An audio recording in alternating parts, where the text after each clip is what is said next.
This class is for class 7 and in continuation to the chapter square roots and cube roots. We were discussing exercise 5a. So now today we will be discussing in question number 2 we have discussed first and second part. So 6th and 8th we will be discussing. Again question number 2 says find the square root of. So we were discussing about the factorization method. So what we will do, we will try to factorize this. So 9025 when factorized, it will not go by 3, it is not divisible by 3 because 9 and 5 14 and 2 16 is not divisible by 3. So we will try by 5.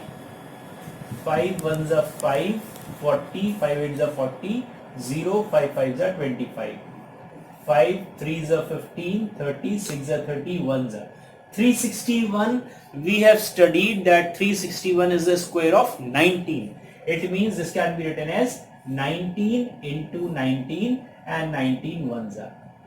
Means if we have to find the root of 9025, so this can be 9025 can be written as 5 into 5 into 19 into 19. When we have to find out the root, so we will put a root sign over here and same root has sign will go on these also.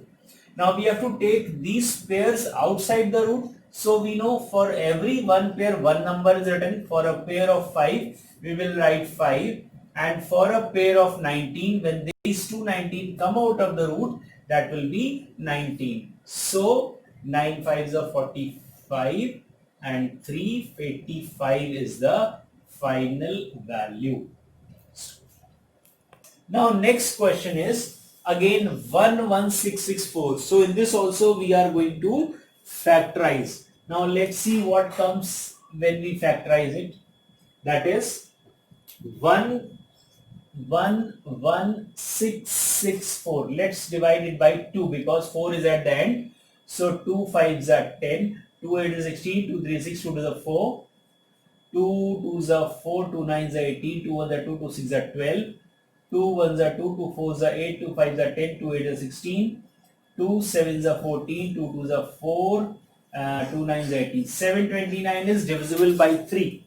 So 3 2s are 6, 3 4s are 12, 3 3s are 9, 3 8s are, 3 1s are, 3 2s are, 3 7s are, 3 9s are, and 3 3s are is 9. So the factors are 2 2, 2 2, 3 3 3. It means 11664 can be written as 1 2 3 4 2s and 2 6 3s. 1 2 3 4 5 6. We have to find the root of 11664, so we will put a root sign. Here also we will put a root sign. When root sign was not there, 11664 could have been written as 2 into 2 into 2 into 2 into 3 into 3 into 3 into 3 into 3 into 3. But we have to find out the root, so we'll put a root. So we'll put a root here also. Now we'll make pairs. First pair, second pair, third, fourth, fifth. For every pair that one number will come out of the root. For this pair we'll get 2. Second pair of 2 again 2. Next pair of 3 is 3. Next pair of 3 and next pair of 3. So that comes 2 to the 4 3s at 12 3 is 36. 36 into 3 is 108. So 108 is the final value. So this is how we find out the square root. Next I have taken question number 3 second part because this question the other two parts have been discussed in the previous video. So question number 3 second part is find the, again in this also question you have to find the square root. Square root of 2 whole 14 upon 25. First of all we will convert in a fraction. So 25 into 2 50, 50 and 10 64. So it is 64 upon 25. This can be written as 64 upon 25. You know that, and we have to find the square root, so we'll put a square root sign over here and same over here. So we know that square root of 64 is 8, square root of 25 is 5. So this can be written as 5 is a 5 whole 3 upon 5. That is the final value. Now next question. We will have to find the value of 21 whole 51 upon 169. So 21 into 169 is 3549 and 3549 plus 51 is 3600 upon 169. When you will solve this, 21 into 169 plus 51, you will get 3600. We have to find the root, so we are putting a root over here. Same time putting the root over here. 3600 can be written as 36 into 100 upon 169. It makes easy to find out the root. Why I have broken it? Because it makes us easy to find out the root. We know 36 is a perfect square, 100 is a perfect square, 169 is a perfect square. Now 36 when taken out of the root, it will become what? 6, because 6 into 6 36. 10 when comes out of the root, that is 10 upon, we know that root of 169 is 13. It means that 6 into 10, 60 upon 13 is the final value. If you want, you can convert it into a fraction. Now 13 fours are 52. What is left? 8. So it can be written as 4 whole 8 upon 13. That is the final value. I hope you would have understood this. Now we move on to the fourth and fifth question. Question is question number 4. I'll read out the question, though I have written the important things that are required in the question. They say, for a class picnic, students collected rupees 4,225 and each student gave as many rupees as there were students. Each student gave as many rupees as there were students. This is the main thing. Suppose I say in a class, suppose I say my class has 50 students and I ask every student to give the money for picnic as equal to the number of students. It means each student will contribute how much rupees? Rupees 50. Because what did I say? I say each student will contribute money equal to the number of students in the class, and I have 50 students.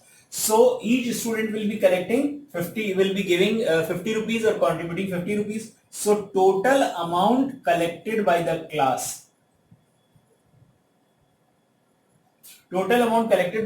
will be 50. Each one is giving and there are 50 students. So total is 5 5 is 25 and 2 0. This is the amount that is collected. This I have taken as an example. So same question is in the same form. Means each student gave as many rupees as there were students. So what we'll assume? Let the number of students be X.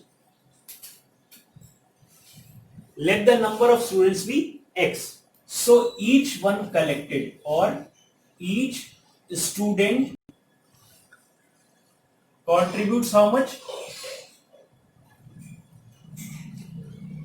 Is equal to rupees X, because we have assumed that let the number of students be X. So each student contributes how much amount? Rupees X. So total money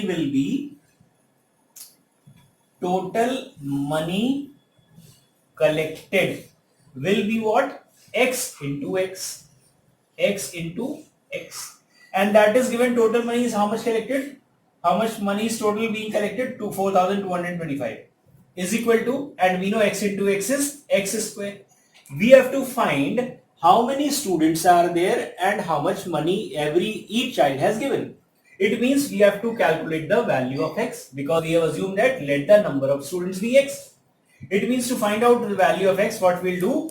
We will square root both the sides, or simply X can be written as under root 4225.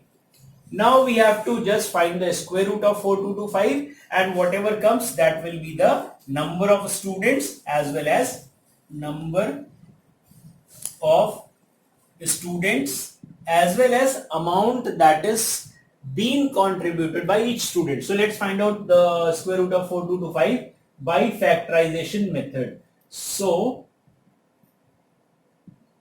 5 8s are 40, 5 fours are 20, 5 fives are 25. 5 ones are 5, 34, 5 six are 30, 5 nines are, and we know 169 is 13 into 13. So pairs are 5 and 13. So it means this can be written as under root 5 into 5 into 13 into 13. For one pair of 5, 1 5 comes out. For one pair of 13, 1 13 comes out. So 65. It means there are 65 students, or even each student contributed rupees 65. That is the final value. Now we move on to the fifth question. Now next question is question number 5. I'll read out the question. A seminar hall has 1764 seats, means total seats in the hall are 1764. And then they say each row containing as many seats as there are rows. So each row contains seats equal to the number of rows. Means what is given? Number of rows is equal to number of seats. For example, so in this you have to find out how many seats are there. You have to find out the number of seats. Let's say I have 1, 2, 3, 4 rows in my class, and in every row there are 4 seats. 1, 2, 3, 4. 1, 2, 3, 4. 1, 2, 3, 4. 1, 2, 3, 4. It means the question can be understood that each row contains seats equal to the number of rows. How many rows are there? 1, 2, 3, 4.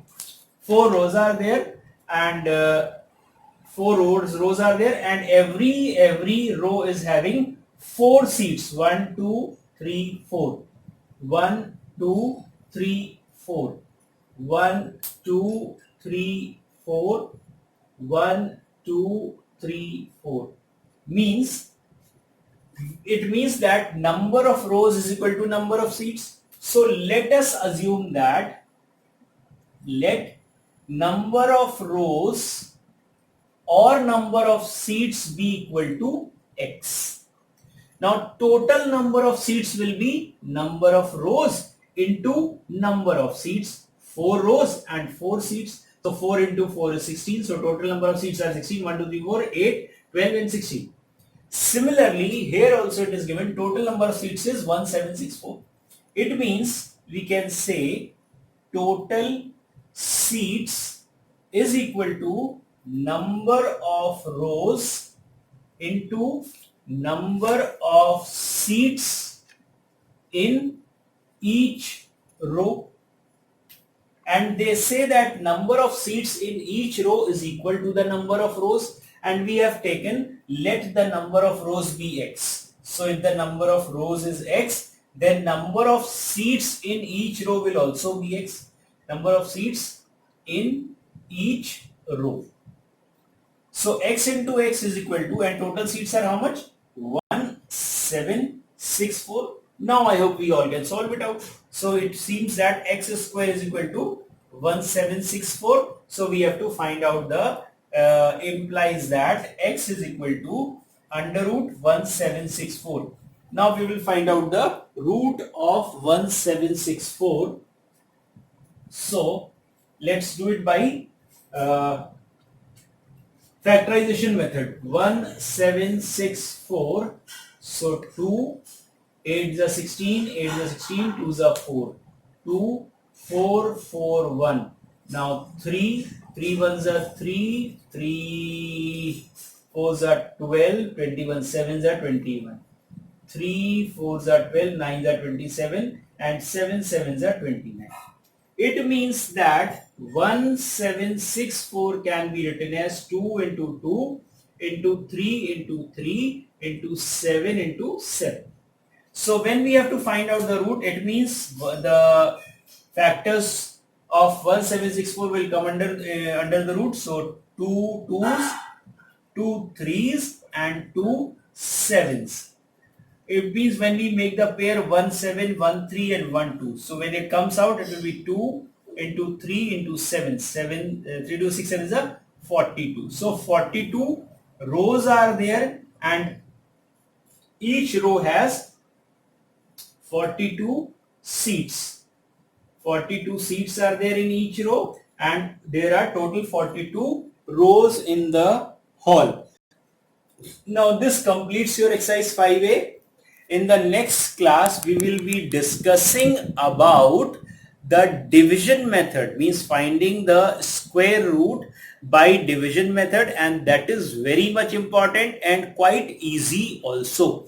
And if you haven't understood anything in this video, please watch it twice or thrice. Then you will try, because this is a little bit new concept for you, please watch it twice and thrice. For the time being, stay home, stay safe at home, and please like and subscribe and share. Also do comment how would you like this video. Thank you.